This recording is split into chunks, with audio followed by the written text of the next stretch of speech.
Hello, everybody. Welcome back to a brand new episode of my podcast, This Girl Shoots. Today, I'm going to be breaking down the different steps you can take to learn how to do portrait photography on your own so you can be self-taught, like how I was self-taught not too long ago. Alright, so I have made this kind of video before as like a regular YouTube video, but this time it's going to be a podcast episode. But what you need to focus in on is camera gear. You don't need the fanciest equipment ever to get started. This is one of the mistakes I was actually going to make, but I actually bought my camera secondhand from an old friend of mine, and so that actually ended up working out perfectly.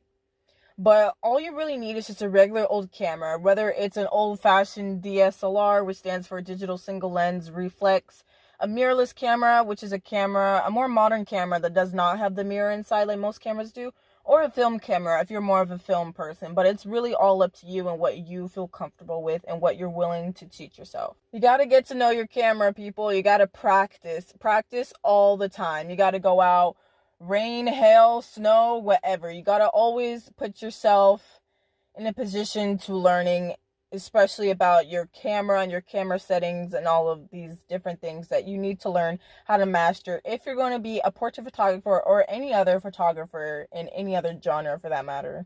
This is exactly how I learned how to do portrait photography and how to just use my old DSLR in general.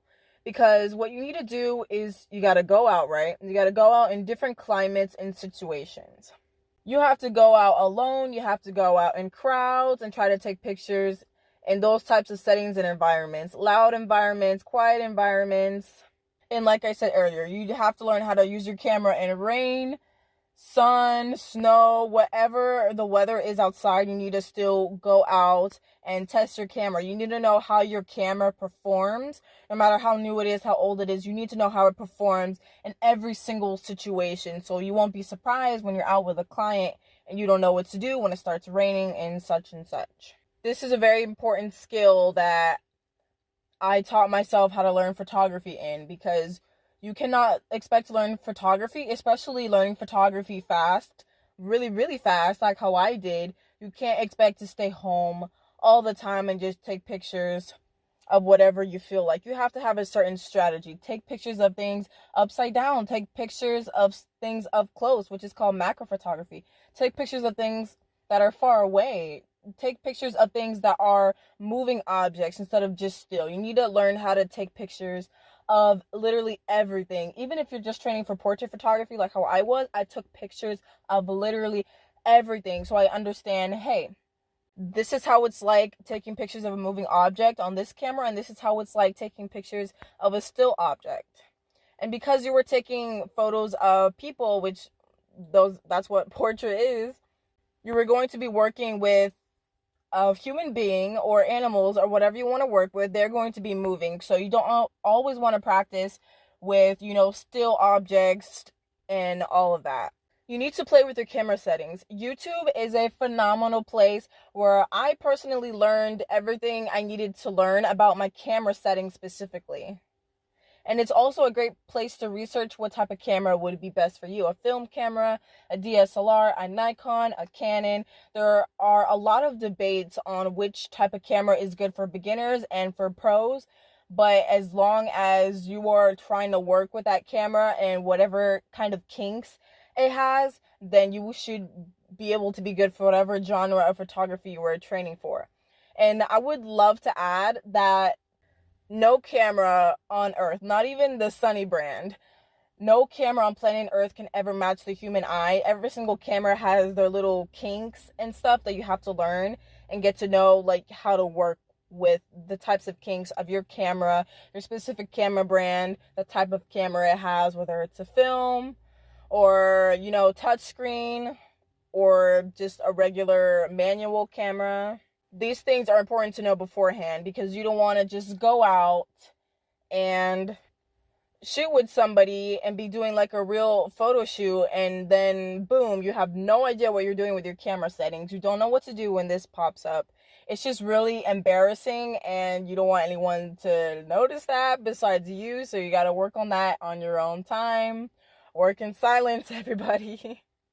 And nobody saw my fails of when I kind of disappeared from social media and from like life in general to just really hone in on my skills on portrait photography and just learning the craft and learning my camera settings in general. I never documented on camera all of the struggles I went through, all of the confusion I was going through. So I'm here to tell you, you will get frustrated here and there, but you will get through it as long as you have that click moment. You're gonna, if you keep going and you don't give up, you're gonna have this sort of click moment where everything's gonna click and everything about your camera and everything that you're doing is just gonna make sense, and then it's gonna flow more, and then you get to learn more things like how to advertise and how to get clients, and you can start moving into the next stage and the next level of your photography career.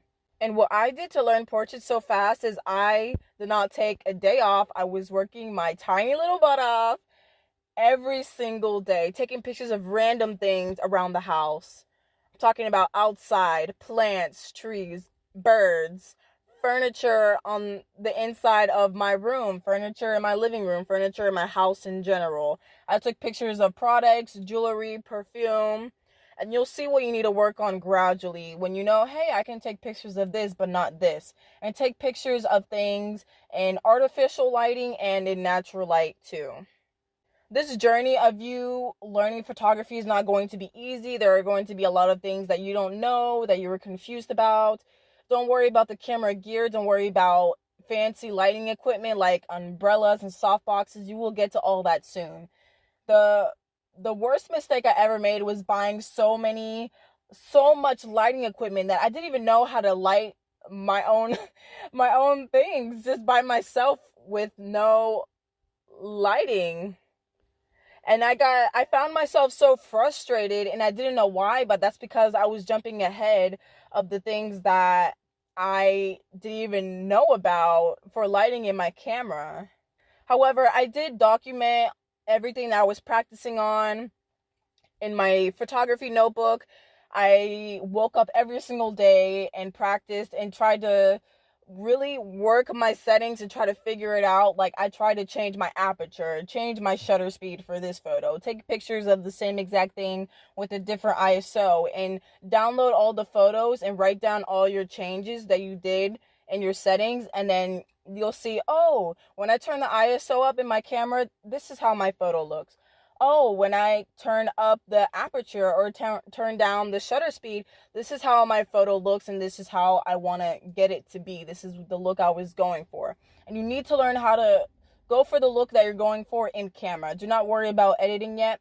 Editing is a completely different topic that I will talk about in my future episodes, but you must listen to what I'm saying, because this is how I learned portrait photography and this is how I learned it fast.